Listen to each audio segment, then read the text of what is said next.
Not done yet. It's been quite an action-packed week of events here from Crankworx Rotorua 2025, the first stop of this World Tour season. It has been a doozy.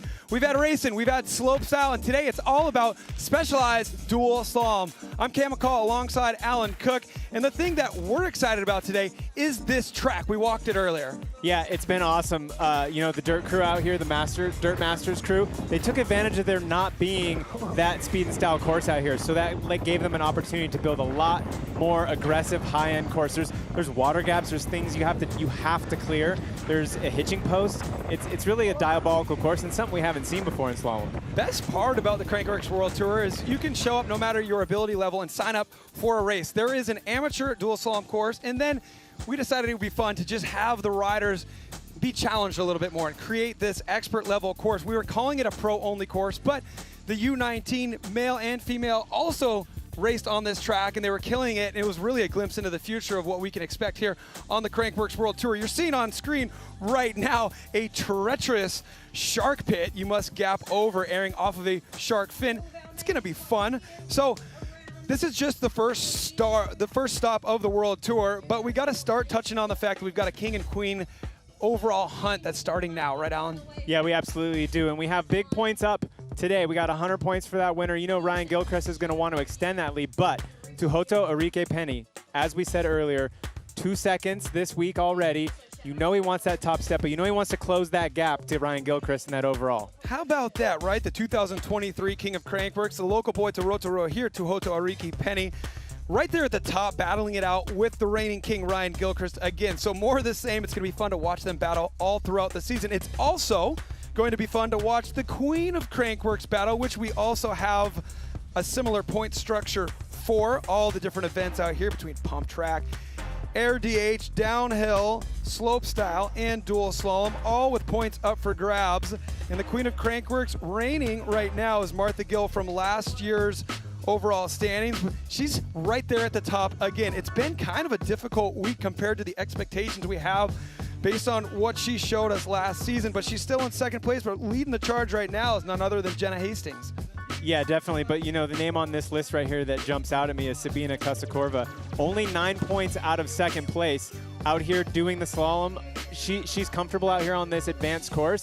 She's got an opportunity to close that gap and really solidify her position here as a Crankworx all-around specialist. We see Martha Gill up there, second place in the Queen standings right now, and she won 3 out of the 4 dual slalom races on the 2024 series. So you're expecting her to do really well out here. You're expecting to see her in the big show. The broadcast issues for Martha Gill earlier today in the preliminary rounds of dual slalom. We will not see her in the big show, which really opens up the door for some of the other competitors.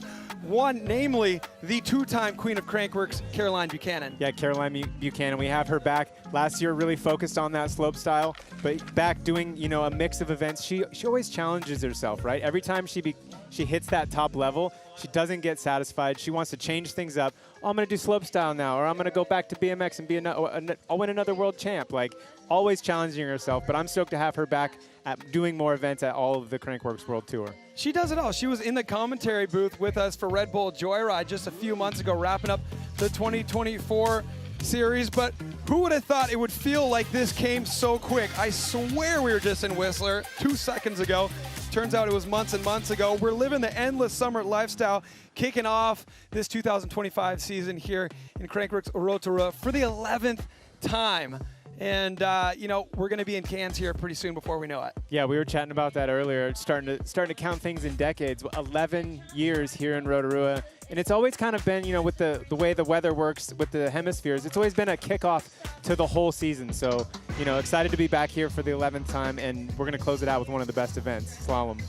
With this being our 11th time being here, we have, you know, some stuff that we love to revisit every year. When we cruise through the pits, we're looking for that favorite food truck, and we see a lot of the same faces out here watching events like the whip off, like the pump track, like the slope style. This is just a sample of all the chaos that has ensued here so far this week. What has been your favorite part so far?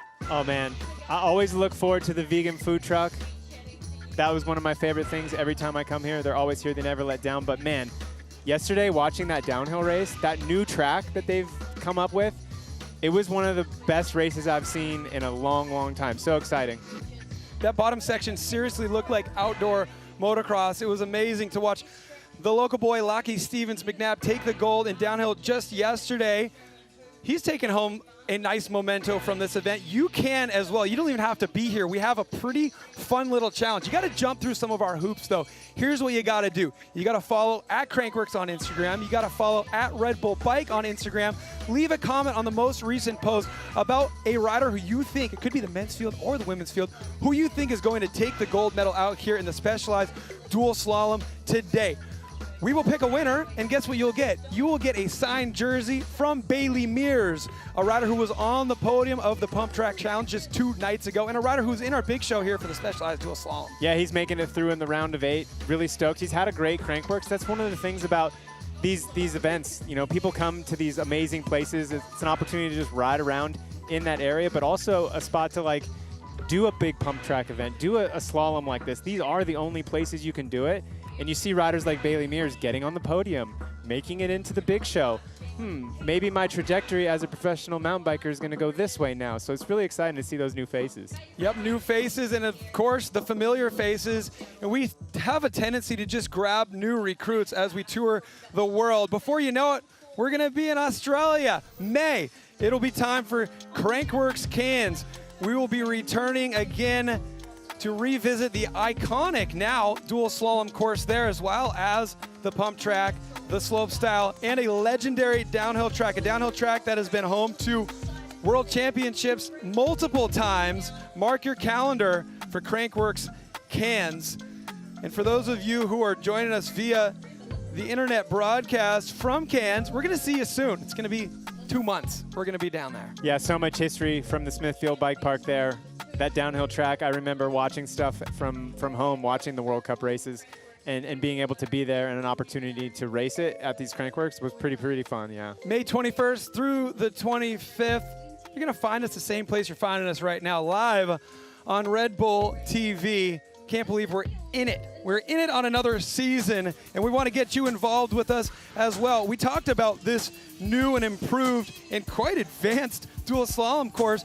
We're curious, well, you don't even know about this course yet. We're going to show you a course preview, but here's a little hint. There is a hitching post on this course. Yeah, is that surprising? You saw the pictures of the pond jump with the floating inflatable sharks out there, or the rhythm section. Let us know which you're most excited to see on this dual slalom course. 1 for hitching posts, 2 to pond jumps, 3 for rhythm section. Hey, that's enough. You know what you're in for. This is the Specialized Dual Slalom here in Rotorua, and it starts right now.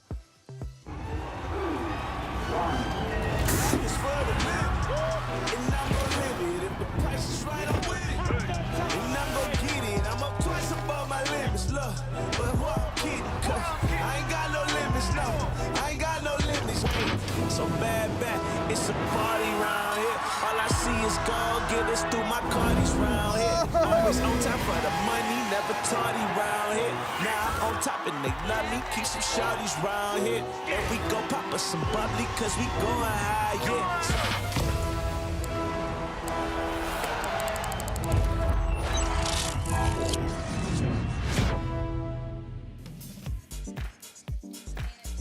So if you joined us yesterday for the Maxxis slopestyle in memory of Magaza, you notice how perfect the conditions were. You might have also noticed that we shifted up the schedule to be able to take advantage of those perfect conditions yesterday. Thank goodness we did not do slopestyle today because it is so windy. We'll be able to get a dual slalom race under these windy conditions. It'll actually probably shake things up a bit and make it even more exciting because, as you know, in dual slalom, anything can happen. Even this, our #1 qualifier, Jackson Frew. Take a look. Yeah, watch Jackson Frew right here coming out of this turn.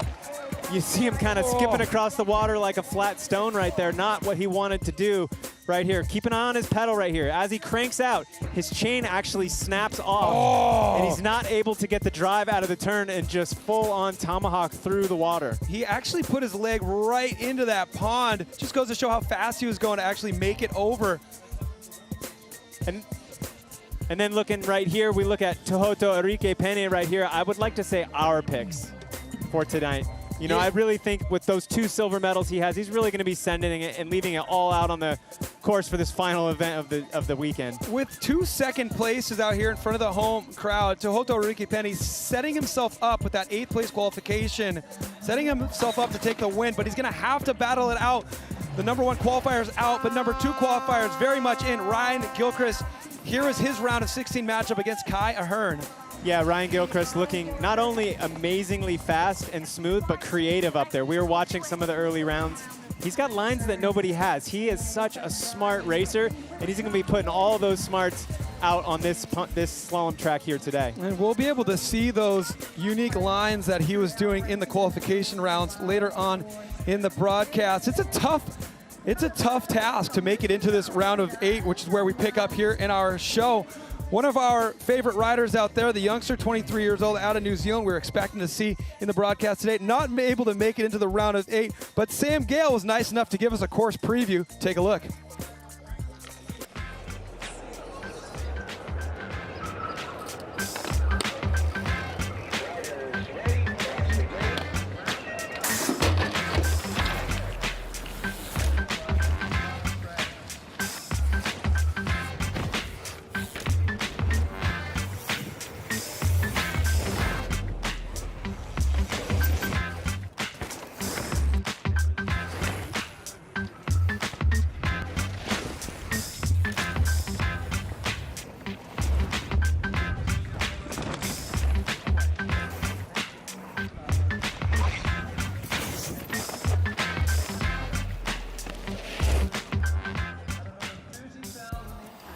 I like that nose bonk over the hitching post. It's kind of fun to shake things up a little bit. Yeah, seeing Sam Gale there, seeing him on more of like a trail bike, the Stump Jumper 15. Just looking at that makes me wonder, with this advanced course and some of the, you know, the different features that they have, is that going to change up the type of bikes that these riders are going to choose? You know, sometimes we see slope style bikes, traditional pump track, hardtail bikes. We saw Sam Gale there on a trail bike. So it's going to be interesting to see how this course plays into those decisions. Things I'm loving when we look at that start list right there. The collision course of Tehoto and Gilly. It could happen. Tehoto's got a path to get there.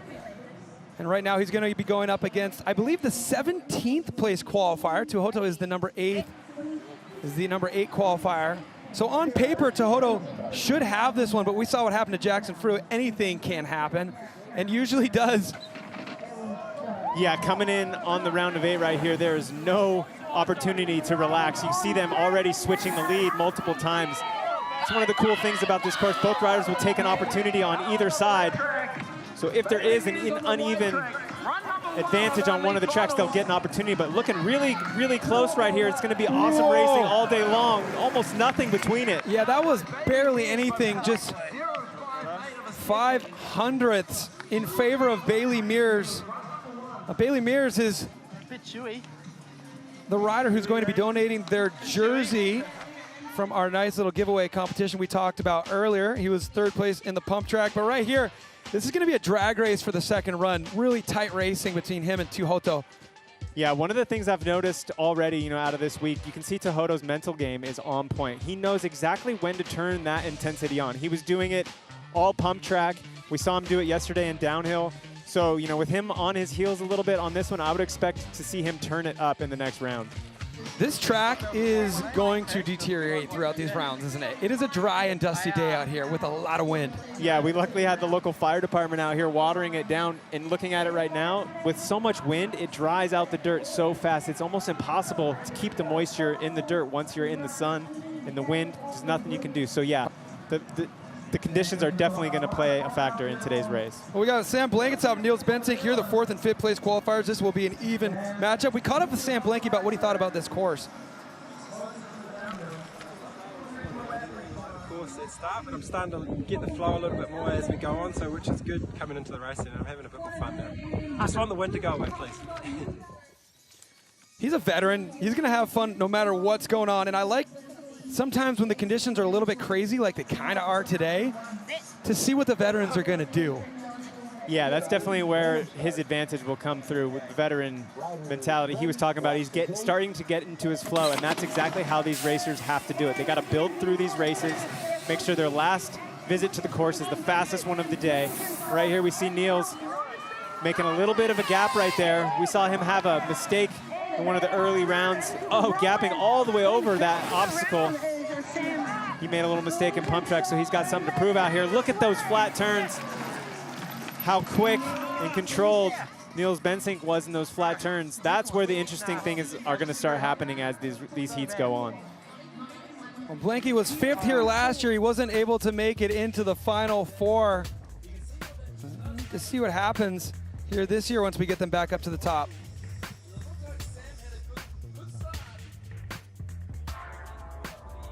Yeah, there's that big gap up and over. You see he lands with a lot more momentum, and he's able to carry that through these flat turns. They were side by side out of those last turns, but watch Bensink right here, hooking those turns. Look at his head. That is how you do it right there. His head is pointing at one turn before he's even there. He's thinking about that next turn. So Sam Blankensop will have a little work to do here in run number 2 against Niels Bensink. Ooh, peeking up to the top right now. It's our number 3 qualifier, Tegan Cruz, going up against, look at this guy, to have him here at Slalom at Crankworx, Richie Rude. This shall be exciting. We caught up with Tegan earlier. Yeah, really good. It's been a long week, but yeah, one of my favorite events and really excited for the day, for sure.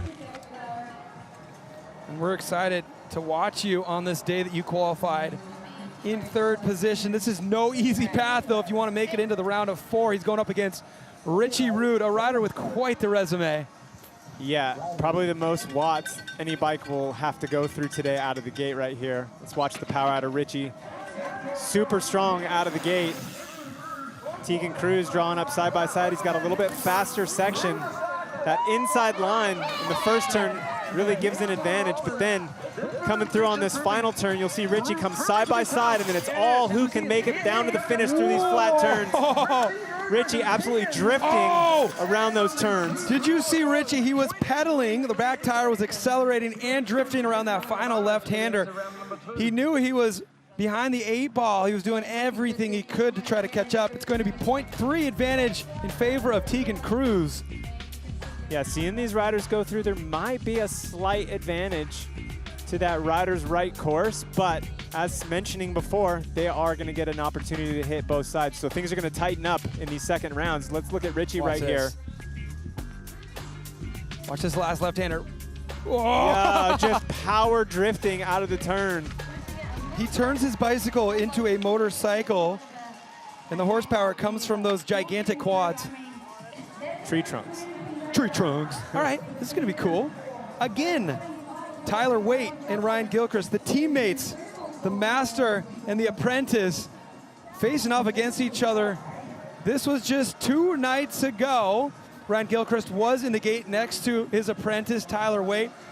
Ryan Gilchrist posted this online. We were so curious, what in the world happened?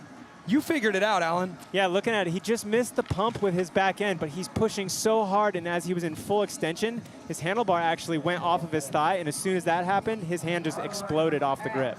I have never seen anything like that happen. Here we go. A little bit chance of redemption here for Ryan Gilchrist. He's the number 2 qualifier going up against his teammate who qualified 10th. Statistically speaking, Gilly should have this. Yeah, statistically speaking, don't think Gilly has forgotten about Friday night in the pump track, so he's going to want to make sure to take care. There's that line right there. Did you see Gilly out of that last turn? Such a smart racer, knowing when to put the power down, knowing when to let the secret lines out of the bag. Ryan Gilchrist, a creative approach to that shark fin up there, thinking outside the box and not breaking any rules. There's no tape there. You can completely manual that. So here's something to look at. That rider's left course has a very, very tight turn out of the final turn. So the riders are going to have to accelerate a lot more than the other riders. That's where they're going to be coming together. Taking a look back up a little bit higher. Let's see how it went out. Tyler Waite gets a slight advantage out of turn number 1. And Gilchrist, there's that line right there. You see him able to roll just on the outside. It's about 4 inches wide, that line, to the inside of that shark fin. But he's able to accelerate. Look at that. Yeah, speaking of accelerating. Went like overhead. Yeah, that roost went overhead out of that berm. What gear are you in, and is that a 450 or a 250? What is the training program of these Yeti riders? It's gonna be boot camp. Ryan Gilchrist grabs the advantage there, looking to make up for that mistake in pump track Friday night. These guys waiting to see where their split is going to come out. Yeah, they were super tight. We don't actually know. Tyler Waite did come back in that final straight. That's what I was talking about, that little bit further outside line. Well, it always feels good to be back here in Rotorua, New Zealand. A lot of stuff to do on your mountain bike, but plenty to do if you just want to come out here and experience the rivers, experience the woods. Great spot for a vacation. If you haven't ever experienced New Zealand, highly recommend it. One of my favorite places in the world. Definitely something for everybody in the family in this town. You know, I'm saying you don't have to go mountain biking if you come here, but really You should. you should. Especially here, the dirt. Remember that story we learned about last year in 1886 when that volcano erupted and this dirt rained from the sky? Yeah, it used to be all rocky and terrible conditions. Where I in live, 1886, there's volcanoes, but it's still rocky and less than ideal. Why didn't it rain hero dirt in Bend, Oregon? I look back to yesterday morning. We've been doing so much the past couple days.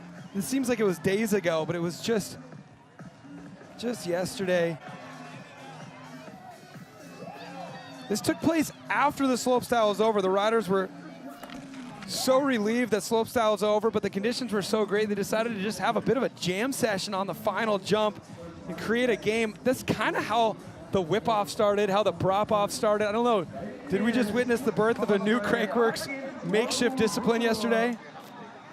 I believe they call that organic synergistic unity. Give the people what they want.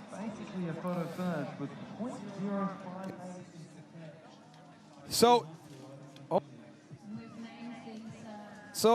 yesterday, as we mentioned, was a big day because we had slopestyle, but it kept rolling. Double broadcast day with downhill. Rob Warner and Elliot Jackson were calling the shots for that one. You and I were locked to our screens just like you are right now at home. Lockie Stevens McNabb, the local boy, was the #1 qualifier, which meant he was the last one to drop in, and it was a doozy, Alan. Yeah, I mean, to say that Lockie's not the danger man going into the 2025 World Cup season would be, you know, a big mistake. Look at how calm and composed he is right here. As calm as he was in his post-race interview. Just absolutely barreling down the section right here. Breaking points on point, looking calm, so fit. His turning was exactly where he needed it to be. He never looked out of shape, so composed.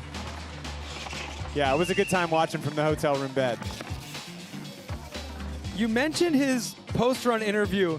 That was something that really stood out to me as a sign of things to come. You can see right here he's strong on the bike, but between the ears, he seems to be on another level. Yeah, and all that tells to me is that in the offseason, he's been putting in the work. You know, he's been so close to that World Cup win. We've seen him on some big podiums over the last couple of years. You know, he took the big round in Christchurch.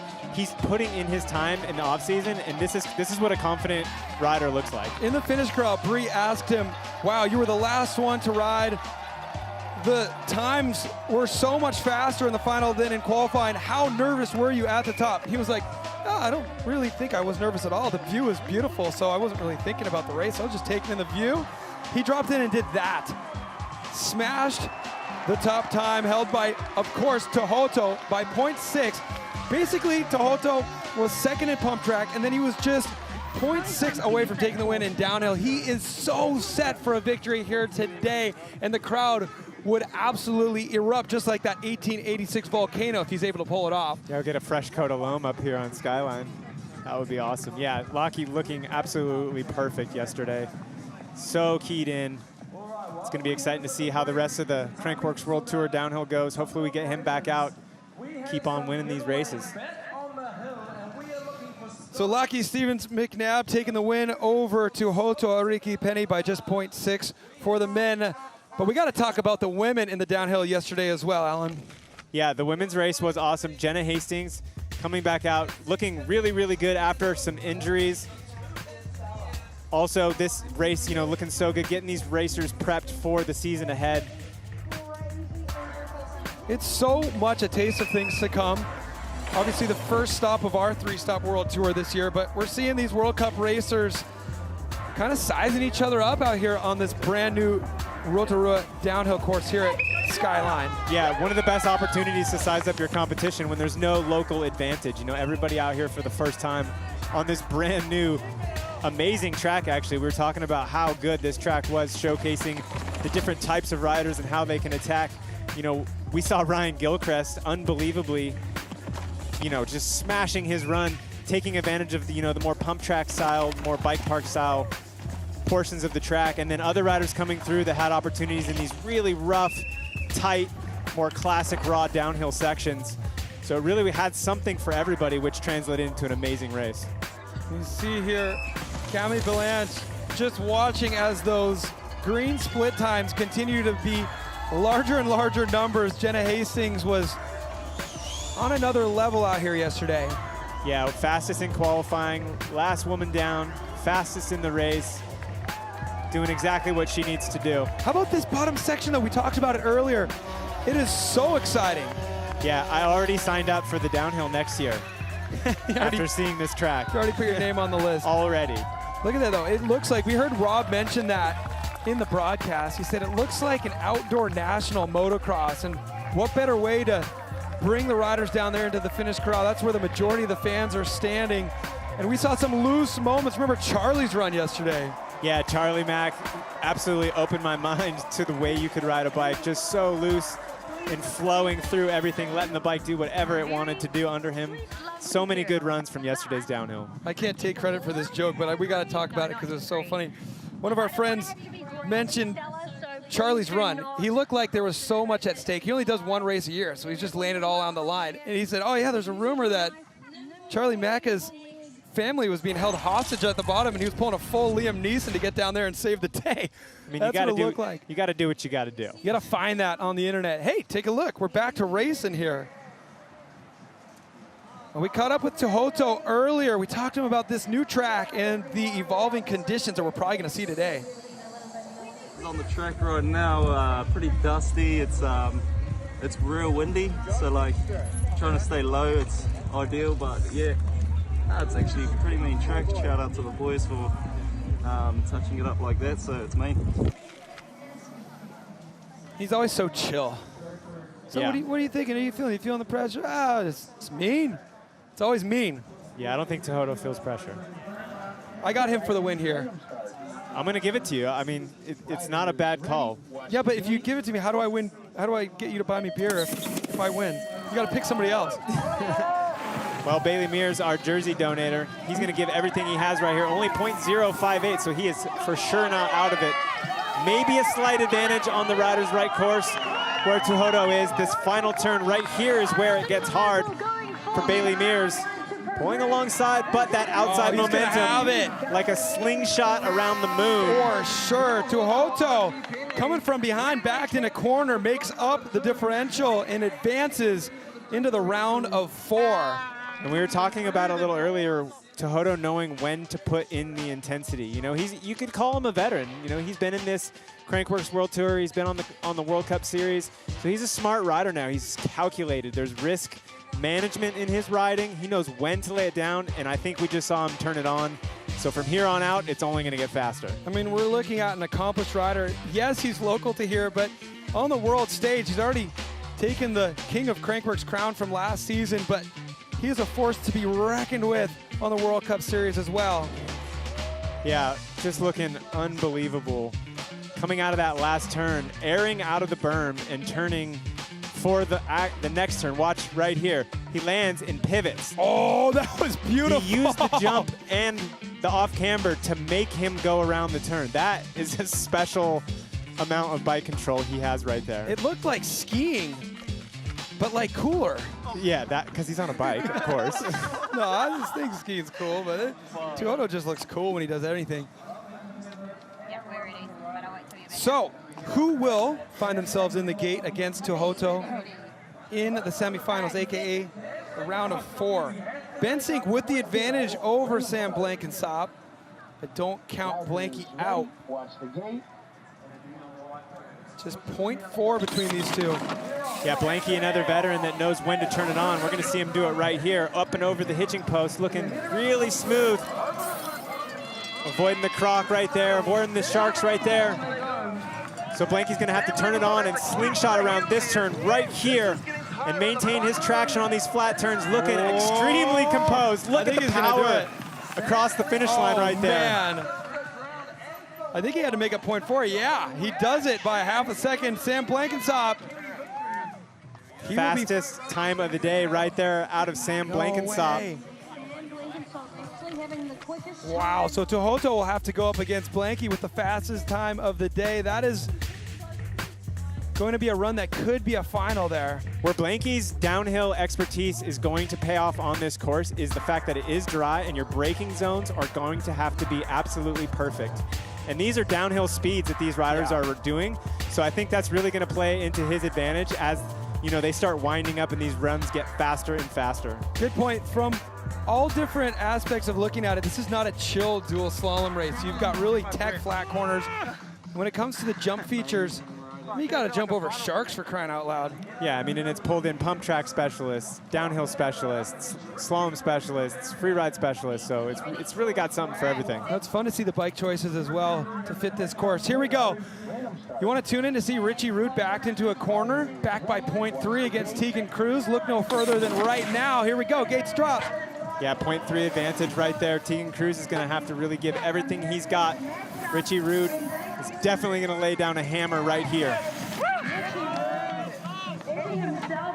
One of the things that's so hard in the slalom competition is not overriding. Like right there, as Tegan Cruz pulls alongside, Richie's going to have to stay smart. 0.3. He did it. He did it just by about a tenth a second. Let's see for the official word. Yeah, he does. Richie Root knocks out the number 3 qualifier, Tegan Cruz.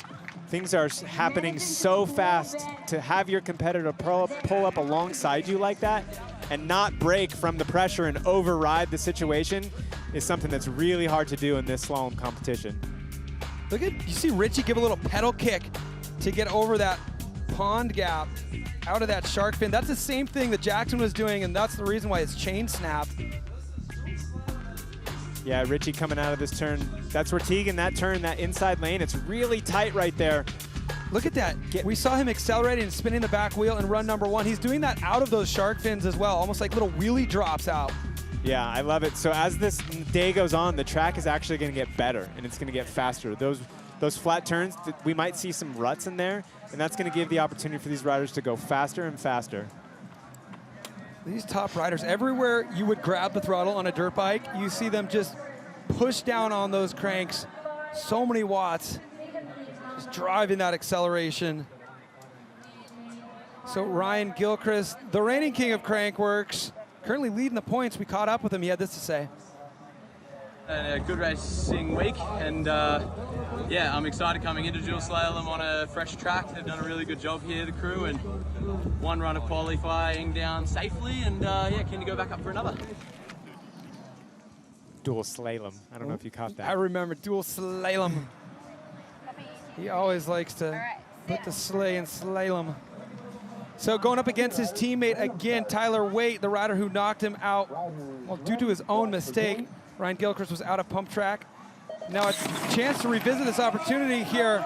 This time Gilly with the advantage of 0.15. Yeah, Gilly, one of the few riders going into that rider's right with an advantage. This is where strategy's going to have to play. He's not going to hold back at all. He needs to build every single run right here. He needs to stay acclimatized to how the track is running, keep building, keep moving forward. Man, look how clean he looks through those flat turns. Just throwing all of his upper body weight over the front tire on those flat corners. You see how he's leaning the bike? He's putting the tires in the perfect position to give him the ultimate traction. He's digging those side knobs in and really waiting on the outside pedal with his foot. And it's just like a rail around those flat turns. It's so beautiful to see. A couple things that are interesting. One, Blanky still has the fastest time of the day. Another one, well, Gilly just knocked out a teammate, Tyler Waite, but now he's gonna go up against another teammate. It's gonna be Gilly and Richie Root into that Heat 2 matchup of the semifinals here. Oh man, Gilly's gonna have to stop giving out his race schedule to the team before the season. Yeah, but you know what? I think training with Richie Root helped Gilly a lot yesterday in the downhill. Yeah, he was mentioning that, how Richie towed him up to pace. He was saying, I couldn't believe this. second time he had ridden that downhill bike, prototype downhill bike from Yeti. The way he rides it, you would never know. Well, there it is. It's going to be the 2023 King of Crankworx, Aotearoa Penny, going up against Sam Blanket's-Up, the fastest rider of the day so far today, but on a collision course with the reigning King of Crankworx, Ryan Gilchrist. But Gilly's going to have to get through Richie Rude to be able to make it into that gold medal matchup, and Penny's going to have to get through the fastest rider of the day so far in the form of Sam Blanket's-Up. This is not going to be an easy path, but I think it's possible. We could see Tuhoto and Gilly in that gold medal matchup. But the good thing is, we still got a bronze medal matchup as well. We're going to see all these riders racing for a while here today. Yeah, beautiful day out here in Rotorua. Fans soaking it up. Seeing right there, next stop, May 21st. We're not too far away. We'll be just up the way in Australia.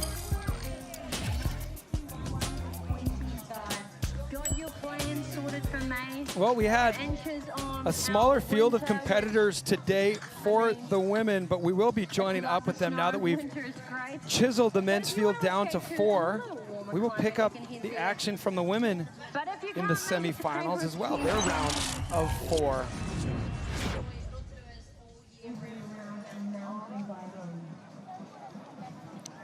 So a look at our first heat loaded up into the gate already for the women. This is cool to see. Jordy Scott, no big surprise seeing her in a dual slalom race, but Natasha Miller coming off a big day yesterday, Alan. Yeah, Natasha Miller getting on that podium, having that awesome celebration train with her fellow competitors, but not somebody we usually see in the slalom, but that's how it happens at Crankworx, right? Well, I'm here. I'm a better bike rider than bike watcher. I'll just enter that event, and then before you know it, you're in the round of 4 competing for a medal. And Natasha's right in the deep end here. Jordy Scott, we talked about the fact that she racks up podiums in dual slalom. She won Cairns last year. She was second in Innsbruck last year, and on the podium with a third right here in Rotorua just a year ago. Natasha on this hardtail dirt jump bike with one brake, a mechanical rear brake. Yeah, Jordy Scott rocketing out of the gate right there on a short travel trail bike. I think we've seen her. Just barely gets out of there. Kind of stalled in the berm, able to get over, but Natasha pulling up side by side right here, so nothing's over. Natasha keeping her very honest. She's getting the power out of these turns right here. Natasha on a completely different bike right now, a hardtail. That is the same bike she competed on in the slope style yesterday. So where those differences are going to be, Natasha's going to have like half the amount of traction with no suspension, able to hold on and keep it really tight. I think Natasha almost had her. She was a little late in that final left-hander down there, the final corner, but imagine going through those flat corners, not only without a front brake, but, big tag there from Jordy. Take a look.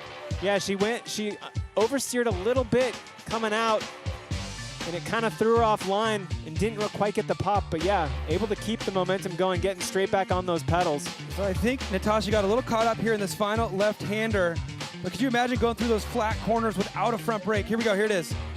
Yeah, without a front brake. Up there, see that? I think it's really the exit of the turn. There's no gearing on that bike, and to be able to take a pedal when you need it on that slope style course, you're going like 25, 30K. So yeah, her gearing is super, super hard right there. That left-hand berm is like a curved wall, right? It's so steep, you have to be leaned over so much in it in order to get that slingshot effect out. You're right, Mark Ecott. Jordy is a beast.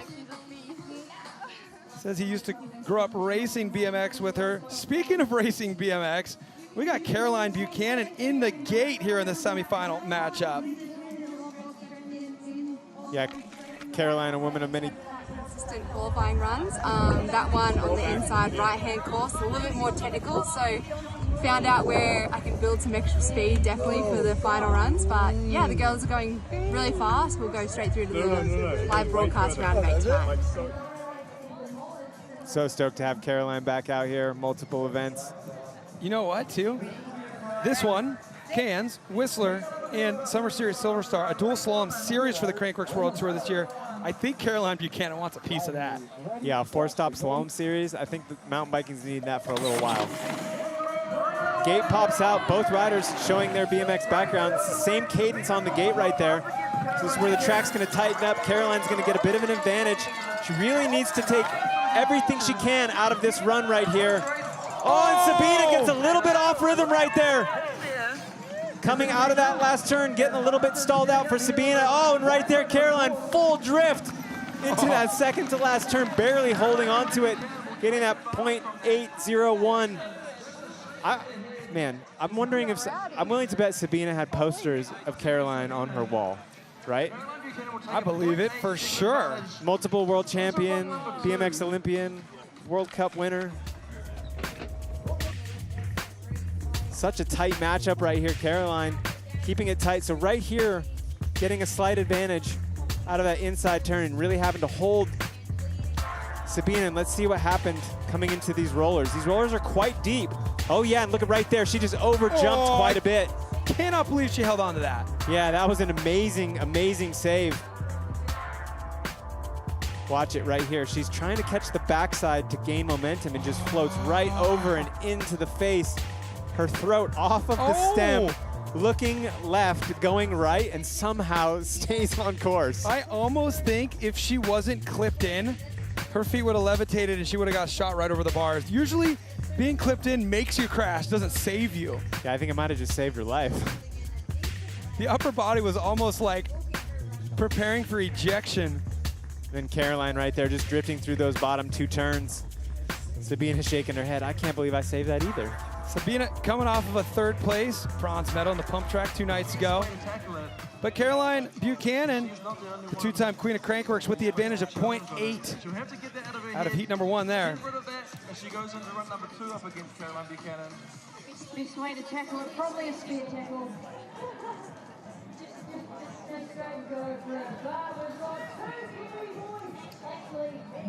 Agrimonk stoked on that save as well. She's going to keep it going. Moving on to the next round, she's going to have a little bit of an advantage to make up. But .8 is definitely possible with these riders switching sides and getting an opportunity on that little bit faster lane on the right side there at the bottom. Thinking back to yesterday, this is a moment that will be historic for a while because I can't remember a quest for a win that was quite as long as this one. Tim Bringer coming off of 5 silver medals on the Crankworx Slopestyle World Tour. We thought, could it be his day today? He dropped this run in run number 1 and left everybody speechless. Yeah, I mean, could it be the day? It seems like it could always be the day, but it was the day. Yesterday, Tim able to pull it all together right here, and this was what set him apart. Absolutely blasting that spine, double flipping that step down. We talked about it. We didn't see him straight jump at once, only double backflips. Beautiful cash roll with the X-up, and this was the first run. So he came with a plan and he stuck to it, even though the format changed. And he had to beat some of these fresh faces that are really leading the charge of progression. We had Caden Ingersoll, his arrival we've been anticipating for years. Caden Ingersoll ended up silver medal position out there, really made Tim Bringer work for it. Yeah, and Ben Thompson fighting for his life on tour, you know, getting in that alternate spot, getting himself a podium 3rd place. Unbelievable riding out of him all day long. Ben Thompson, in the matter of a day, goes from almost falling off of tour, maybe, you know, falling off tour forever. We've seen that happen to many riders. Going from that to then moving his best result being a 5 all the way to a podium finish number 3. That's an elite club, and it's a small club. Riders that have found their way onto the Crankworx Slopestyle podium. So that was yesterday, but today it's all about specialized dual slalom. And we have run number 2 loaded up into the gate here between 2023 King of Crankworx Tohoto and a former King of Crankworx, maybe like 2017, 2018. It's been a while, but Sam Blankensop has done it. Yeah, Blankensop, one of the most talented riders, all-around riders that we've seen. Tohoto keeping him really honest, though. Solid start. Tohoto extending that lead right now. Oh, and Blankensop just barely staying on course, chasing down Tohoto over the rollers into these final last turns. And this is where it's all going to come down on these flat turns. Tohoto looking so strong. His body in the absolute perfect spot to be able to get that traction down. I was wondering if we were going to see the shake up. Look at this. Tohoto is holding on and dropping his fastest runs when he needs it the most. Before that run, Blanky had the fastest time of the day. Tohoto knowing that he needed to dig deep. 20.6, fastest run of the day, now belongs to Tohoto. And Blanky will have to dig deep in run number 2. And there's that experience, right? Knowing when to time that intensity. Tohoto, absolutely perfect so far today. Building his day with that trajectory as the top spot of the podium. Close in some points on the King overall. And this is a world tour. This is the first of 4. So you know he wants to take a win to start out the season here. Just locked in. We saw, let's see if he can do it in the race. No, he didn't get that tricky in the race. In practice, it was so cool to see him. He jumped out of that berm, landed sideways and just locked in and flicked the bike around. You can just see his comfort. So Hodo knows how to pace himself in one of these long, bracketed, gated racing formats. It's what he did all season, the past 2 seasons.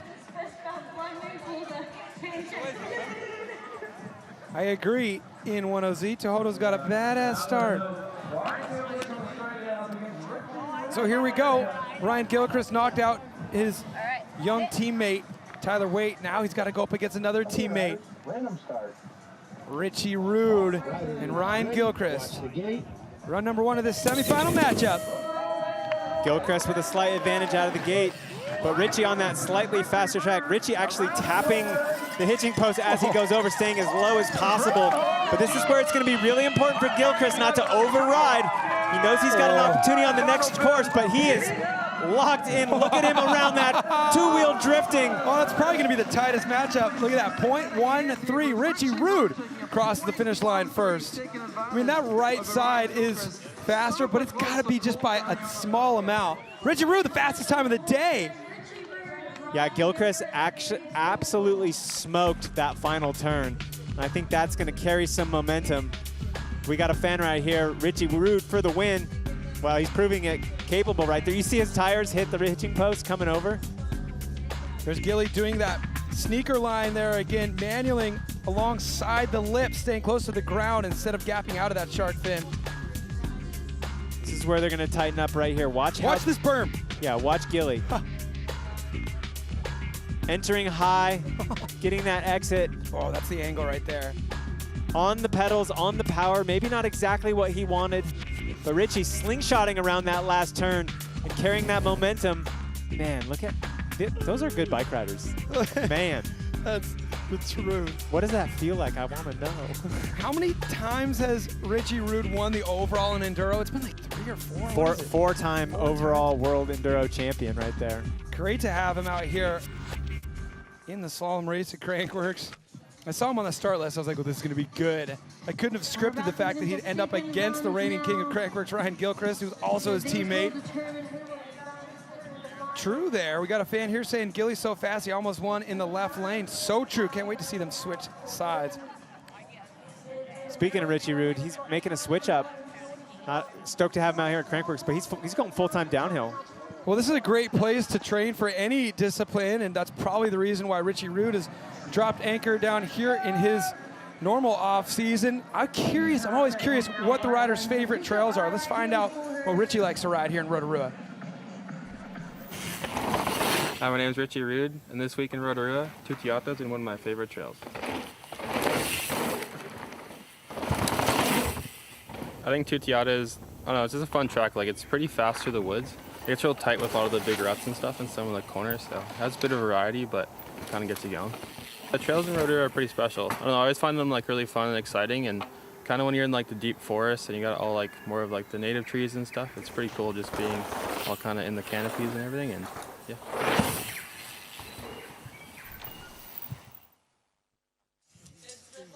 Yeah, 100% agree with everything Richie said right there. Unbelievable place to ride your mountain bike. Has that Jurassic Park vibe. You got a ride in this morning, didn't you? I did. I got a couple hours in. Natasha Miller coming off of a big day yesterday. Second place in the Max's slopestyle memory of McGows. And now we got Jordy Scott, a slalom specialist, Jordy with the win in Cairns last season. She was on the podium with a third here last year. We got Natasha Miller on this same bike she competed in slopestyle on. With only 0.4 to make up. Let's see if she can do it. She's on the fast lane. Jordy Scott with an advantage, getting that hole shot. Natasha Miller is going to have to keep this momentum up from here on. If she can rail around that outside and get enough traction on those flat turns, she could make up that disadvantage. But Jordy Scott's going to push her all the way to the end. Tightens up right there. Jordy straight back on the pedals, pulling side by side. Natasha Miller with a slight advantage. Oh, what did she need? Is it going to be enough, though? Oh, man. She did it by 0.3. She needed 0.4. Oh, it was so close. Just by 400ths. Jordy Scott hangs on by a thread. But look at the times of the day right there. Natasha! Fastest time of the day. That bike? On a DJ bike, hardtail, ramp tires. How is she doing this? She is so sick. What a beast. I love it. Look at Jordy Scott there. You see the riders staying as low as they can, but usually they would be much lower than that. But the hitching post forcing them to stay high. Another level of difficulty out here. Natasha steezing up and over the shark pit. See how deep the bikes drop in those rollers? That is super technical, especially at these high speeds.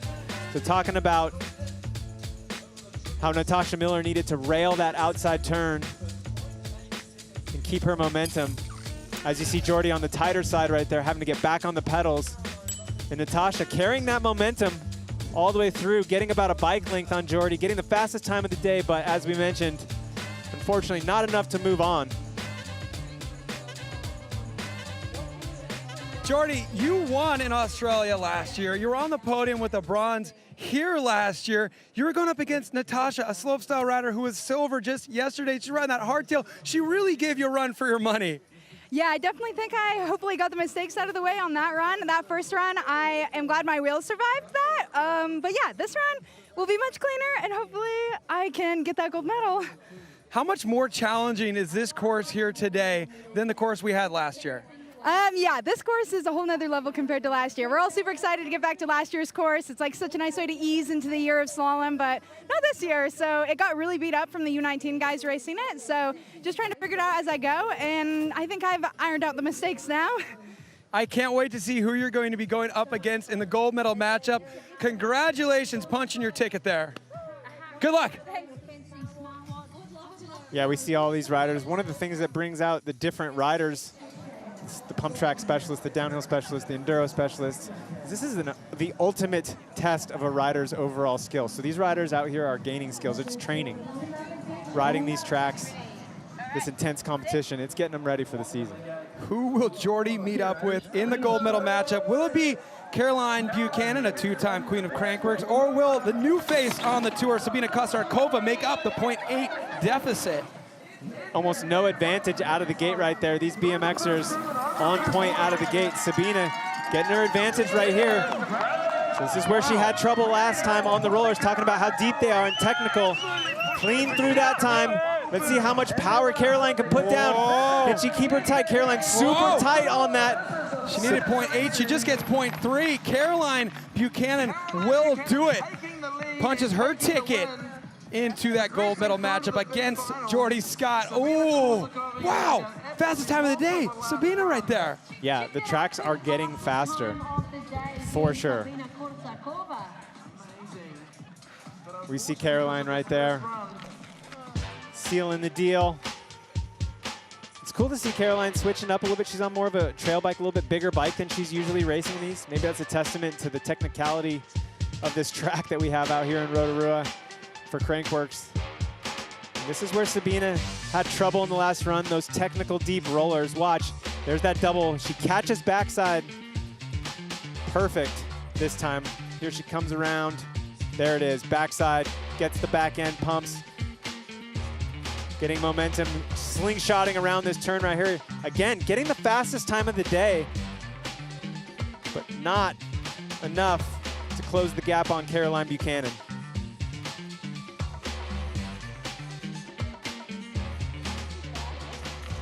Caroline, congratulations on making it into the gold medal matchup. You're going to be riding against Jordy Scott. When I walked up to you, first we were saying what's up because I hadn't seen you yet. It's great to see you. But you're riding a really long travel bike here. You're riding the Slash. What's the story on that? Yeah, I mean, it's probably a little bit too much bike for this course, but yeah, my bike got stolen right before this event, my Ticket S, and luckily the police found it. So it's back at home in safe hands, but yeah, this is the first time riding slalom on a 27.5. I almost feel like it's kind of good for this course, though. This course is quite demanding. How's the bike been feeling out there? Yeah, it is. I mean, the course comes up when you're so fast and these technical shark fins. So yeah, it's obviously a lot more of a bike than what I'm used to normally riding a 26, but it's handling it out there. I feel I can just hook in and not worry. Sabina made you earn that one. I don't know if you know this, but that run where you just advanced out of, she posted the fastest time of the day. What do you make of her grabbing the mountain bike and doing so well out here? Oh, these BMXs are definitely killing it. I felt it in the pump track the other night, qualified in P2, and they just absolutely threw down, which is what we just saw then. So yeah, happy to just play it smart and ride through that round, and now up against Jordy. Well, they've seen what you've done over the years, and it's probably inspired them. And we're excited to watch you go into that gold medal matchup against Jordy. Congratulations. Good luck. So not only able to just mix up disciplines whenever she wants, also mix up bikes and preference of bike. Jumping on an unfamiliar bike for this event because hers got stolen. What are the chances? Insane. That's a big bike for dual slalom. 170 mils of travel, high pivot. She's making it work. You got to give it to Sabina for grabbing that fastest time of the day there as well. Well, no rest here for the wicked Aotearoa Penny with 0.46 of an advantage over another former king of Crankworx, Sam Blankensop. Yeah, New Zealand representing right here. Sam with a little bit of a disadvantage, gets a little bit squirrely on those first rollers. He knows he's on the fastest track. He knows he has to make up 0.4. And Tuhoto is going to have to absolutely lay it down right here out of this bottom section. Both riders looking really clean right here. Toto with a nice high entry. He comes unclipped out of that turn. He's able to get his foot straight back in. Oh, he gets 0.6. Look at that. Sam Blankensop does it. Knocks out Aotearoa Penny. What a run. Yeah, Tuhoto unfortunately having a bit of a mistake down on that final turn. We talked about how technical that last turn on the rider's left is. Just got back on the horsepower and unfortunately came unclipped. Was a really clean run up until that point for Tuhoto. He needed to stay really tight. Blankensop knew he had a slight advantage. He was going to absolutely capitalize on it, leaving everything out on this course. From here on out, every race is pretty much a final paced race. And watch Tuhoto right here. High entry, railing that turn, doing what he needs to do. And as he pedals out of the turn, you see his foot come off the pedal right there. As he was pulling up, the bike was a little bit out of shape.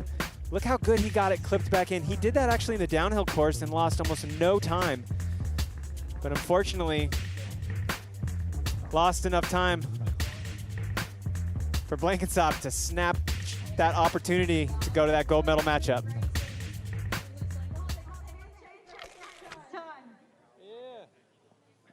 Hey, we're on. Hey, Blanky, you were 0.46 down there, going up against, it turns out, a guy who's pretty fast, Tuhoto. What was it like being behind, being in the red there, knowing that Tuhoto was absolutely grinding, trying to make it happen? I knew I made a few mistakes in the first one, and if I'm behind on the first one, that track's a bit slower, so I was like, and I made that up on the last run, so I was just like, oh, I screwed it up, so now I've just got to go like a final, and I just did it, and didn't make too many mistakes, and then I was talking to Tuhoto, and I was like, man, this is the first time I've actually raced against you and not bobbled, so, because he always just screws me out of the gate, and it ruins my mind for the rest of the run, but I know he's going to be faster than me in the gate, so I've just got to relax and do my own race, and then I just did that, so it's cool. And then he ended up bobbling a little bit. It's like you planted the seed a little bit of inception. It's dry, it's dusty, it's windy out here. How do you think this course is going to deteriorate moving through the rounds? Oh, hang on.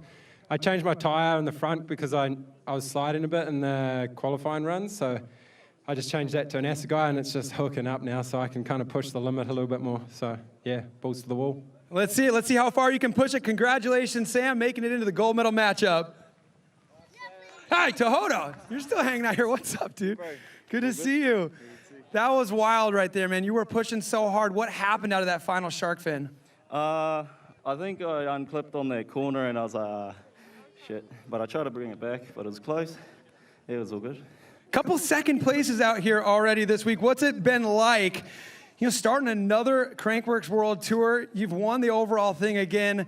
What's it like having the entire city here just screaming your name as you're riding down these courses? Oh, it's unreal. Yeah, I just love it. It's cool. What would you like to say to everybody out here for having your back? Cheers. Sure. Congratulations. Thanks for putting on a show. We'll see you in the bronze medal matchup, my man. Right on. Absolutely right. We're going to get to see Tohoto on this course again. Interesting hearing the course conditions playing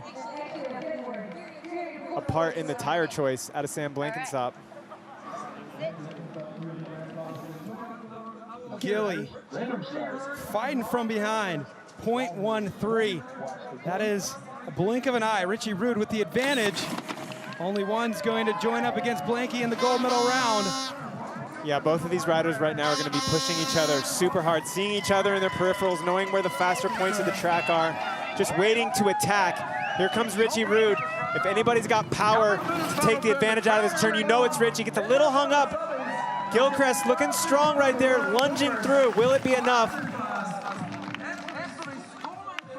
And he does it. He only needed 0.13. He got 0.492. Gilly makes it happen, sends Richie Rude to the bronze medal matchup against Tohoto.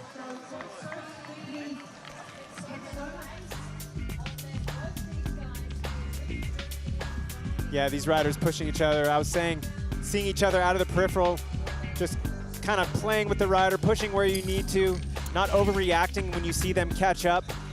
These courses have faster and slower parts to them. These riders just super strategic coming down this course. I want to focus on Richie Rude coming out of this last turn. The amount of power that he can lay down right here. Let's watch this. This is where it all came together.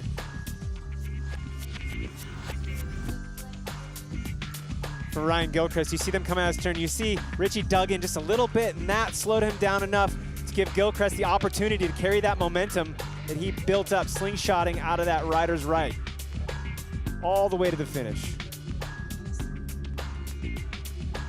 Gilly, reigning king right here, Ryan Gilchrist, coming into this 2025 season. Last year you were like, yeah, my team manager said I would like you to acquire that King of Crankworx crown. Now you got the whole darn team out here, and you seem to end up in the gate against them every single matchup. What is that like?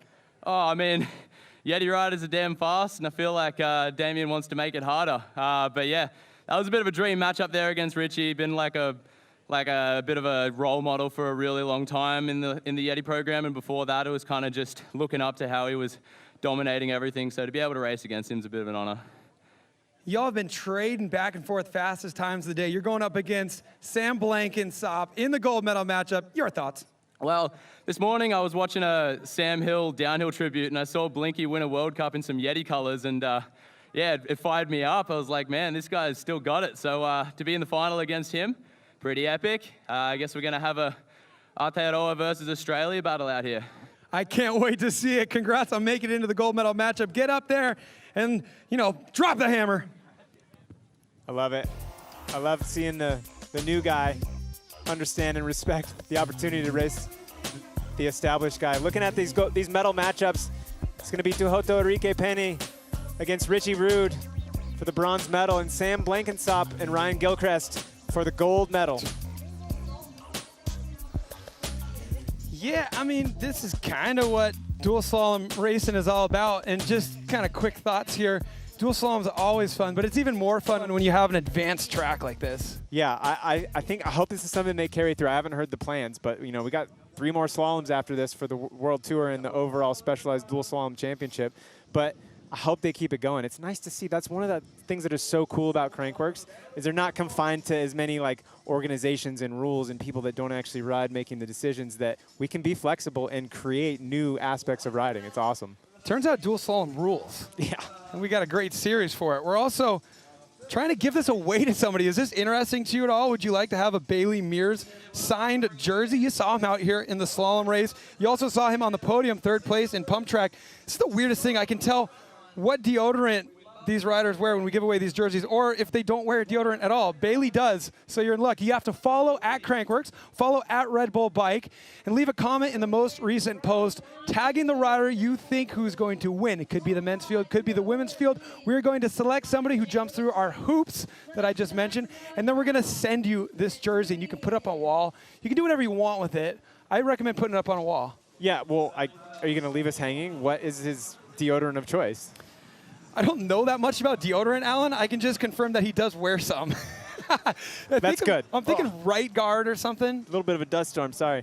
Yeah, it smells fresh. It smells fresh. It's not quite Irish Spring fresh, but it's fresh. It's kind of girly. It's going too far. We did it. Who do you think's going to win? Type in 1 for Caroline Buchanan, 2 for Jordy Scott. We got a lot of votes for Jordy Scott. And now for the men, do you think it's going to be Gilly? Do you think it's going to be Blankensop? You type in that number that corresponds to that name.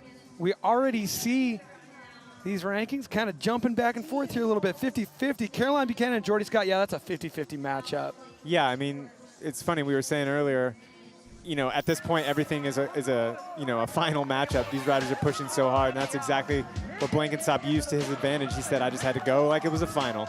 I can't believe Natasha Miller had the fastest time of the day there. The youngster out of Canada, bright future silver medal in slopestyle just yesterday morning. And then it was Caroline Buchanan on the big bike out here in slalom. Yeah, just drifting those flat bottom turns like it's no big deal. And then this matchup right here, Cam. Well, to our Tohoto fans, you still get to see him in the bronze medal matchup, but punching their ticket to the gold round with Sam Blankensop, finding absolutely every opportunity to grab pedal strokes. And then the teammates, Richie Rude and Ryan Gilchrist. Yeah, Richie Rude and Ryan Gilchrist. Richie Rude with a 0.4 disadvantage coming into this, and Gilchrist knew he had to stay really, really tight in doing just that. Able to make up that disadvantage that he had and stamp his position in the gold medal matchup. Here we go. All right, bronze medal matchup here, run number 1. The slopestyle rider on the hardtail single speed with 1 brake. That is a mechanical running through a gyro, meaning it's not that efficient of a brake. We got hardtail versus hardtail here. This is an even playing field. 1 brake on each of these bikes, single speed. This will be kind of cool. Sabina Kosarkova and Natasha Miller here for the bronze medal. Sabina really flexing her BMX background off the gate right there. But Natasha Miller is going to draw side by side. She's starting to pull right here. We saw Sabina have some trouble on these rollers. Let's see how composed she can stay right there. Gets perfect backside. Yes, that was her best run through those rollers. Natasha Miller slingshotting out. Can she hold on to the finish? Yes, she does. Man, she's good. Natasha Miller through the line, 0.6 ahead of Sabina Kosarkova. She's ridiculous. I mean, I didn't even think about this until right now, though. Why not? Why wouldn't she be a good contender for Queen of Crankworx? None of the other competitors this year are doing slopestyle and any of these other races. Caroline obviously can. Yeah, just noticing, actually, looking at those fastest times of the day, our bronze medal matchup, they are the 2 fastest times of the day. Insane. Yeah, so far. Seeing where Natasha takes advantage of being on that slightly faster side right here, coming around. And what I was mentioning, Sabina had a little bit of trouble on those rollers, those really technical deep rollers. Now watch how fast right here. Boom, boom, drops that back tire, increasing her momentum. I thought about something fun just now. I'm going to say it and tell me if you agree. Natasha Miller, the Thomas Lemoyne of the women's field. Man, I like it. Why not? It. I do like it. Totally. Natasha getting a little buck right there. I missed it. Originally overshooting, very similar to actually what Sabina did in one of the earlier rounds, but able to maintain her composure.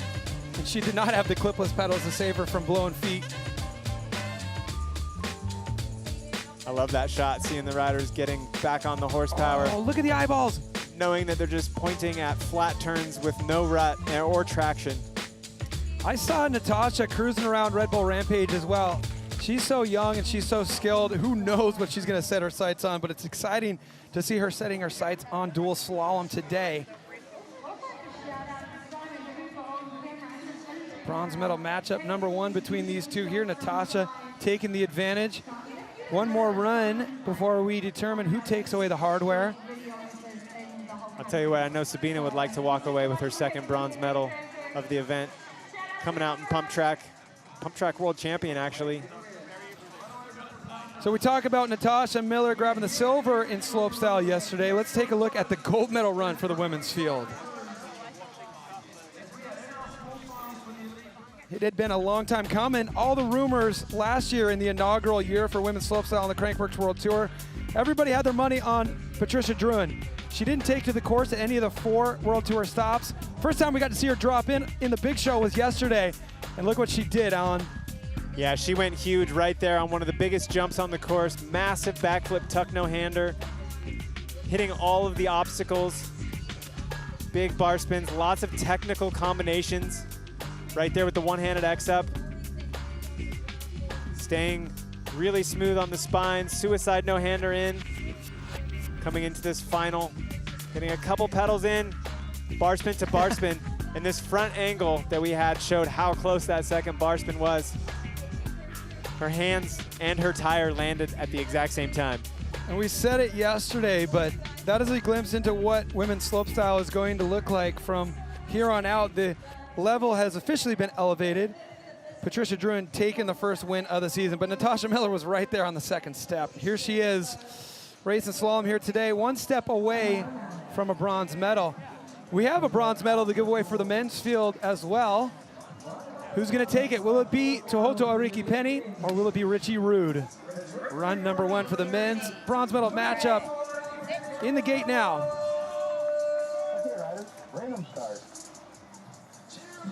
Hear the crowd getting fired up right here. Tohoto is going to come out of this gate so rapid, knowing when to put the intensity on, and this medal matchup is exactly the time to do it. Rocketing out of that turn, pedaling out of that turn, up and over the first water hazard, up and over the second water hazard clean.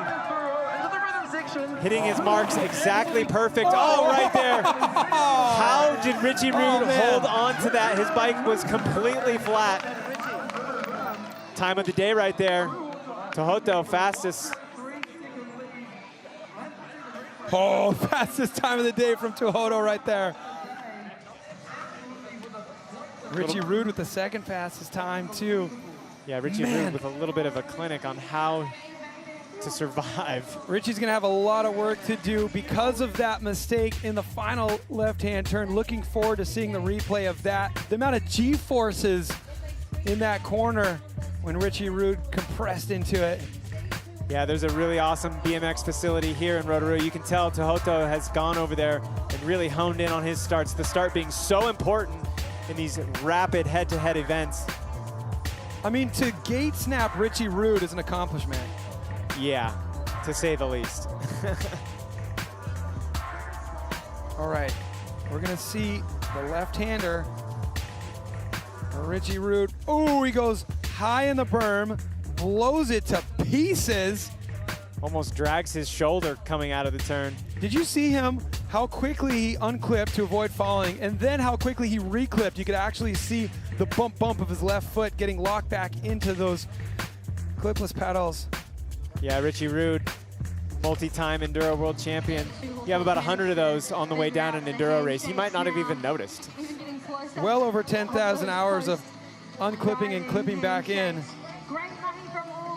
So Tohoto with the advantage here in the bronze medal matchup. Another run to go for these two. But it's time for run number 1 of our gold medal matchup for the women. Jordy Scott, Caroline Buchanan. This should be really good. Yeah, the building is done for the day. This is where you lay it all on the line. You leave everything you have on the track. So Jordy with a first, a second, and a third in last season. Caroline taking the season off from slalom. We mentioned that earlier. She focused on slopestyle last year. She's back focused on the other disciplines that involve racing this year. Run number 1 of our gold medal matchup for the women. Can Jordy Scott capitalize on Caroline Buchanan not having her bike of choice, not out of the gate? Caroline getting that hole shot, but Jordy Scott pulling up right alongside right there. Caroline's looking really good on that rider's left side. Yeah, rider's left side. So smooth on that big travel bike to those rollers. able to pull out a little bit of lead, and here comes Jordy. Wow, Caroline a little late in those flat corners, leaving the door open for Jordy Scott. She burst through with a .23 advantage. Yeah, she was definitely on the course. It looked like she hit that last pad. Hopefully it didn't mess up the timing situation. Yeah, all looks good right there. Where did that momentum come from coming around those last flat turns? Caroline somehow getting the whole shot on that bigger bike. It's an enduro bike right there. Yeah, I mean, that Trek Slash has 170 millimeters of travel. You got to think in those pedal sections, you're losing so much energy to that extra suspension travel. And this, where did Jordy's speed come from on these last flat turns? Caroline didn't really make any mistakes, but Jordy was on the pedals around the last 2 turns. Oh. I have not seen any rider pedal all the way around those last turns like that. I'm going to say it right now, that final left-hand berm could potentially play a huge part of the rest of our race here. That rider's left-hand corner. Looks like the shade has made it all the way past the finish line. Let's hope for a little bit of moisture for these riders to dig their tires into, increase these speeds, and give us a show. You have to commit to that left-hander, don't you? It's so loose at the top as well. And what are you committing to? There's like nothing there. Committing to like a pile of mush. All right, run number 1 of the gold medal matchup for the men. 2 kings squaring up against each other. One of them, the reigning king of Crankworx. Gilchrist earned the crown in last year's season. He earned his way into this gold medal matchup here. He's going up against Sam Blankensop. Here we go. We heard Blankensop talking about strategy, not stressing the whole shot so much, using his skills and his abilities where they mean the most. And that's going to be the turns. Look at him stretch out the lead. He needs to take advantage of the situation, be on the faster course. He's doing exactly that, completely sideways. Gilly gets loose. I'm seeing flags fly.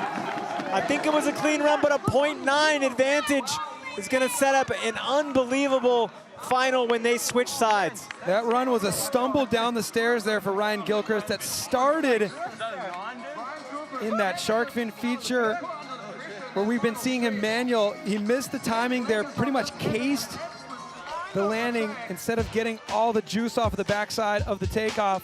We're gonna see that here coming up after this right-hand berm. Blankensop was talking about not sweating the start. He was even Steven right there with Gilchrist. Let's see if we can see this mistake. Oh yeah, his weight got a little bit off, his timing got a little bit off. Instead of getting pumped, we call that anti-pump into the face instead of the backside. And Blanky, man, he knew he needed to make this happen right here, sliding around those flat turns, getting pedals in. Did Gilly not miss a gate down there? Let's take a close look right here. Super slow motion. Unclip. Oh, Gilly did unclip, and no, he did get around it. Makes it. 1 foot on. Oh, look at that around foot. The next one. He lifted his left foot up so high like he was going through a deep motocross rut. He has a fast processor in that brain. Yes. Hey, Jimmy, we got a screen right here for you. You can get a real nice close look. I can even ask for another replay if you want. Here we go. Yeah, Gilchrist not even sure if he made it around there. So let's see what happens. He sticks in that hole, that same hole Richie Rude got in. You see his back foot come unclipped. His weight is completely off. He notices he's off trajectory and just flicks the handlebars around the gate. Now we need to watch the back tire. Can it track? And it what do you think, right Jimmy? over the top. We have our race official, Jimmy, right here looking in on my monitor to see if Gilly was on the correct side of this gate. He was able to stay clean the rest of the way after that first gate. See if we can see a look from behind here. What do you think? Drop it in the comments. Do you think he made the gate? Do you think he missed the gate? Yeah, you can't see the gate from this side. I'm not an official, but it looked as though maybe he got it. The front tire for sure. J-Rock, Ryan is the Terminator. That's a good analogy. Here we go. Okay, It's like his back tire kind of rode over the pole. We're going to see. It was over the pole for sure. Front tire, flick around, good. Back tire, looks like he hit the pole, but the majority of the tire looked as though it was on the track side. Here we get a reverse. Front tire's good, the foot hits the pole. I'm not official, but it looks like it's safe. I'll tell you what, Jimmy was just looking over my shoulder, checking it out. I just took my microphone off, asked him, he said, safe. We're good. We're good. Gilly. So I think that's a 0.8, I think, instead of a 1.5. Makes such a huge difference. Able to do the impossible. Looking left, going right, flicking the other way. Gilly survives the first round. Dual slalom's wild. Yeah, it's not over. It's not over. Remember that final straightaway in Whistler, I think 2 years ago, when Gilly was like sliding down the cheese grater on his arms from almost missing a gate? One thing that is consistent is that he always goes for it flat out.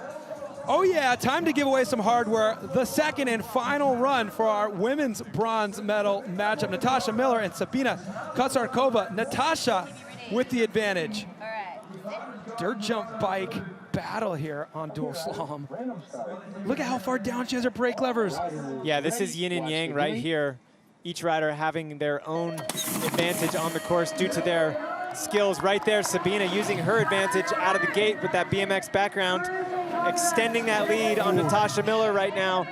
0.6, so a little over half a second. Natasha Miller is going to have to really lay it down in this section where we have seen, Natasha gets a little buck wild. She was gapping in. Natasha down. Hey, you got to give it to her for going for it. A little bit of a Pete Rose out of that turn. That is not the same turn that she hit the last time she came down the course. Richie Rude turned it into a completely different situation. Well, Natasha Miller will get fourth place points here in this slalom race. Kosarkova grabs the bronze medal and the 2 fastest times of the day.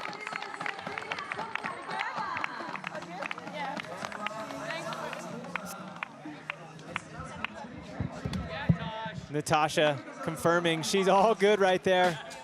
She was gonna lay it down. You see a little bit of an advantage right there out of the gate, out of Sabina, and she uses that momentum to build her course. Keep an eye on Natasha on this roller section right here. This is where things got a little bit sketchy. She gaps in. It looks like she's going for the triple, which I don't think we saw her do. Comes up a little bit short on the back tire. Got the nose manual in. But Sabina, she was locked in, hoping for that second bronze medal of the week, which she did. How did Natasha Miller save it right here? She gets the front tire over, back tire doesn't. Weight gets off. A little bit of a huckabuck right there, and then this. That front tire, those DJ tires right there not paying off, just slipping out. A little bit more lean than that turn was willing to give her. And it was over.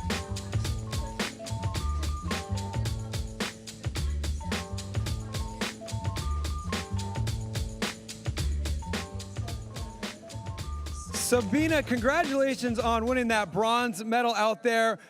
Based on your bike choice, I would normally be asking you, why did you choose such a small bike for this race? The hardtail with 1 brake, single speed, but for you, this is a big bike. What is it like putting the BMX bike down, grabbing the mountain bike, and racing dual slalom, which has flat corners, all kinds of crazy stuff you don't experience in BMX? I mean, I don't have any other bike here, so I had to race on that. And yeah, fun fact, I fall down twice in a swimming pool this morning, so I didn't really want to race. But yeah, thanks to Megan Williams for helping me out with tire. And yeah, this tire, brand new tire helped me. So what you're saying is there aren't typically swimming pools on the BMX tracks you normally race? No, we don't really have swimming pools. We got to still jump like 12-meter jump, but yeah, it was really, really tough when you have corner and then you have to straight away jump over the pool. Not only did you get the bronze medal, but you just posted the 2 fastest times of the day. I have a feeling this is not the last we're going to see from you. Congratulations, Sabina, on the bronze medal. Thank you so much. Sabina, I think, solidifying her place on the Crankworx World Tour. Looking forward to seeing her back out at more events before the season's over. Absolutely adored by all of us and watching you race here at Crankworx in Rotorua. Here we go. Well, we just gave out a bronze medal for the women. It's time to do the same for the men. Richie Rude to Aotearoa Pene. Only one can take the hardware. Tohoto getting into the zone right here. This is where all of his intensity is going to pay off out of this gate. Richie knows he needs to make up a big difference after that crash. It's going to be a tall order. Tohoto just needs to paint a clean line here.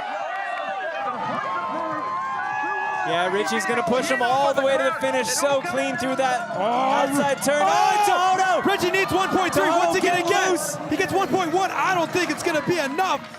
Let's wait for the official word there. But look at that. Did he get around that gate, Cam? It was close. Another situation very similar to Ryan Gilchrist, but a little bit further down. I'm welcoming Jimmy back into the booth here because we have this glorious monitor. There we go, let's see. Let's look up at the top right there. That was that intensity we talked about. Tohoto absolutely slingshotting out of the gate. And then Richie Rude laying down the horsepower where he could, staying so low, almost skimming the water, hitting the insides of the gates. Tohoto getting really sketchy. I had my eyes on Richie Rude, so I didn't know for sure. We're gonna get a close look here. Tohoto, that's where he got buck wild, and that gate right there, did he get around? He got around that one, but it's the one before it we're gonna need to see here. Let's see what we get there. He lost the front end traction, and right there. Oh man, that's gonna be tight, I don't know. So watch what happened, set this up. He's gonna lose traction on his front tire as he comes over this crest right here. The bike unweights, completely loses traction. Foot comes unclipped and swaps. And right there, I think he's just a little bit too much to the inside of that gate. Does an amazing job to get around that one, knowing what was at stake. And we have a confirmation right here of Tohoto. It is going to be a DQ. So Richie Rude getting a medal on the Crankworx World Tour. Unfortunately, look right there. He hits it, but it's just a little bit too far to the inside. Look at Richie drifting on his back tire, lunging. Magic Man on the bicycle.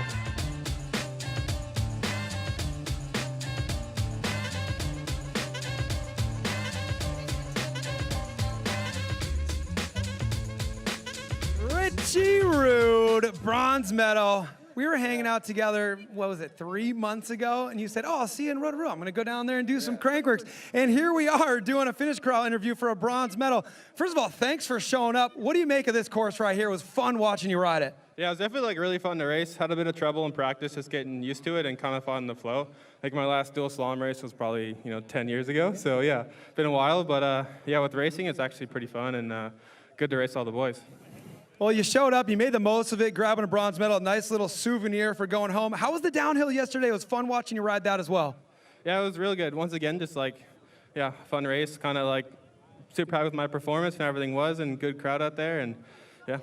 Primarily focusing on downhill this season, that's what the rumor is? Yeah, definitely. I'll be at most of the downhill World Cups, so pretty excited about that. We're looking forward to seeing it. Thanks for showing up to Crankworx Rotorua, and congratulations on the bronze medal. Always exciting to see Richie Rude do his thing no matter what discipline or bike he is on. Looking at this poll, who's going to win? Type it into the chat. Ryan Gilchrist, Sam Blankensop. Can Sam Blankensop capitalize? Can Jordy Scott make the comeback? Who's got it? Come on. Can you believe it's not over yet? It's been so good, and we still haven't even given out any gold medals yet. We'd love to have you here, Richie.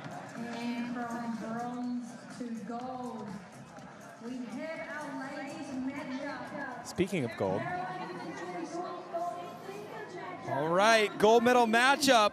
Run number 2 for the women. If I remember correctly, Jordy Scott has an advantage of 0.23 over Caroline Buchanan after getting her slalom bike stolen, grabbing the long travel trail bike. which isn't really at home on dual slalom, but she's making the most out of it.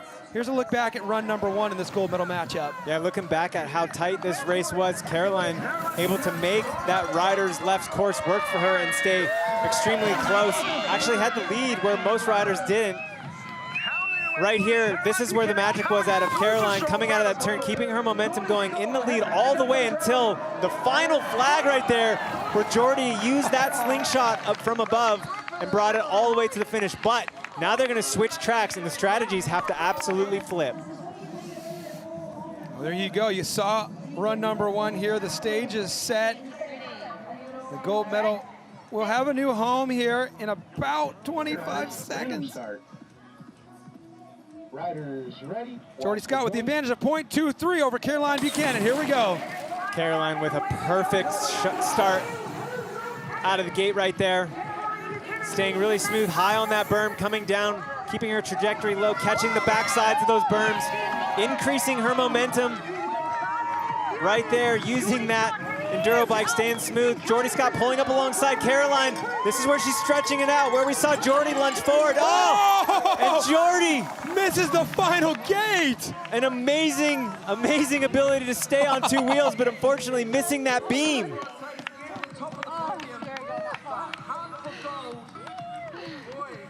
Hard to say if Caroline would have had that advantage covered or not, but it didn't matter when it came down to it. The fact that Caroline's able to get starts like that on that enduro bike is blowing my mind, actually. But not only the starts, she's able to make that bike work for her all the way down. We talked about how technical these roller sections are, make it extremely hard with more travel in those bigger wheels, making it happen. And this was her opportunity right here, getting pedals in and out of that turn. That was that slingshot, flicking that bike around, putting the pressure on. Jordy can see her extending. She knew there was a difference, and right there, just not able to stay on the bike. Well, she stayed on the bike, but the bike didn't stay on the course, unfortunately.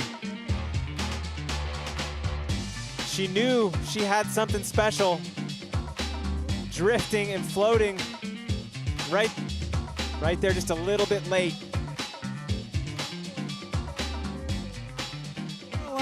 Caroline.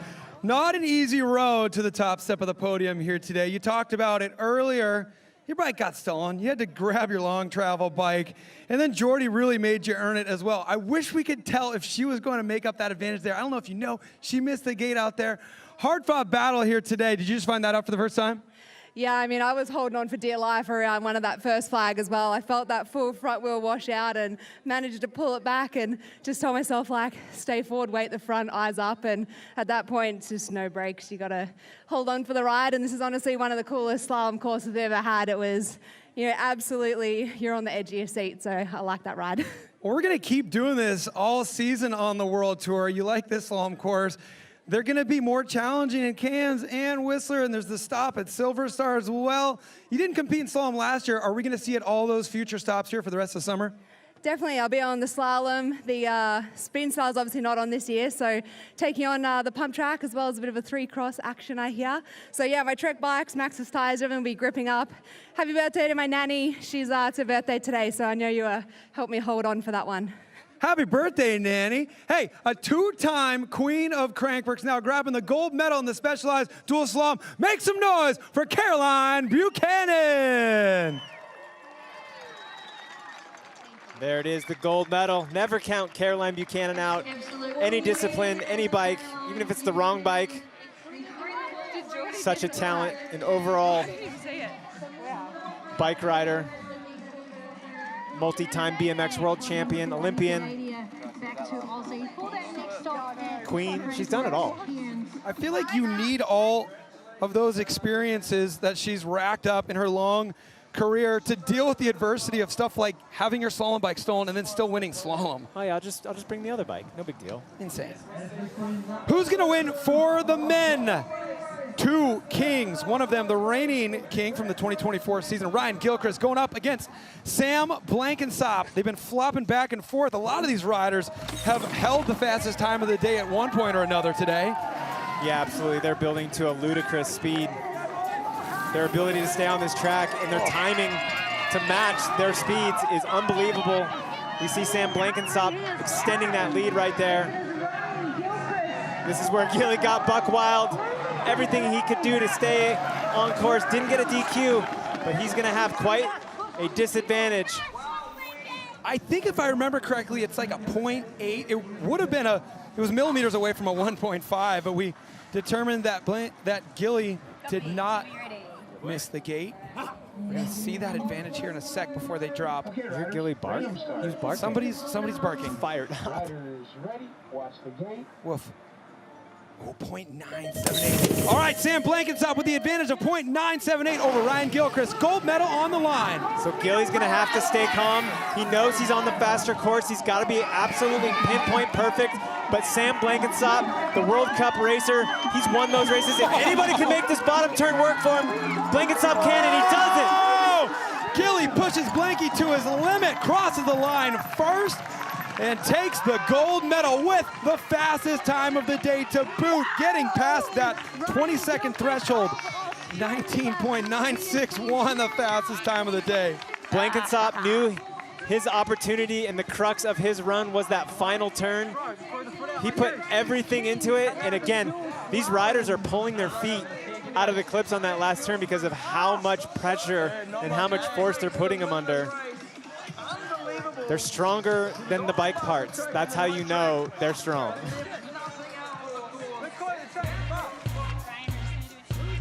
Going back to the top, almost nothing in it out of the start. Both riders with unbelievable pops. Gilly right there, pedaling out of that turn, so technical, staying super inside right there so he can roll that first obstacle. Look at him right there, tripling in, staying calm, not over braking, wheelie turning into the next one, slingshotting out, but able to maintain traction around these flat turns. Watch Blankensop right here as he pedals. He kind of stalled just a little bit out of the turn, and as he reapplied the pressure to that inside foot, there's that stall, and as he pulls right there, just wasn't able to withhold the power that Sam Blankensop is able to put into that pedal.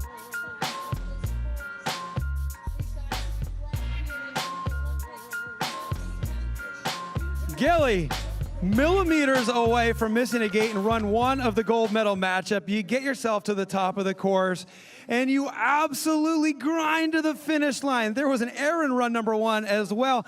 How backed into a corner were you when the gate dropped in run number two? Man, Blinky put on the heat like nothing else, and I was in the mood to throw it down and send it. Yeah, I knew that lane was quite a bit faster.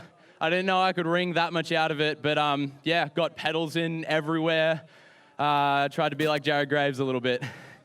Speaking of Jared Graves, you guys have quite the cast of characters out here. What is it like having your whole team racing? You just saw Richie Rude grab the bronze medal as well. What's it like for the whole team? Oh, it's the best team in the world. We're performing absolutely unbelievably, and I think it's a testament to the program, the management, and everybody involved. And yeah, not only in front of the team, everyone on the podium at every single race is pretty insane, but yeah, also being able to do it in front of my mum and dad here. They've come a long way, and it's one of the few races they get to see, so getting a win, super special. In front of family as well. Well, it was a blast watching you all last season grab the King of the Crankworx crown, and now kicking off the 2025 season on the right foot. Let's make some noise for your gold medalist in the Specialized Dual Slalom, Ryan Gilchrist!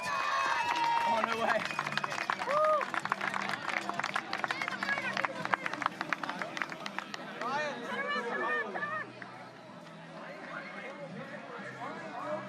Oh, yeah. Cheers, guys. Woo!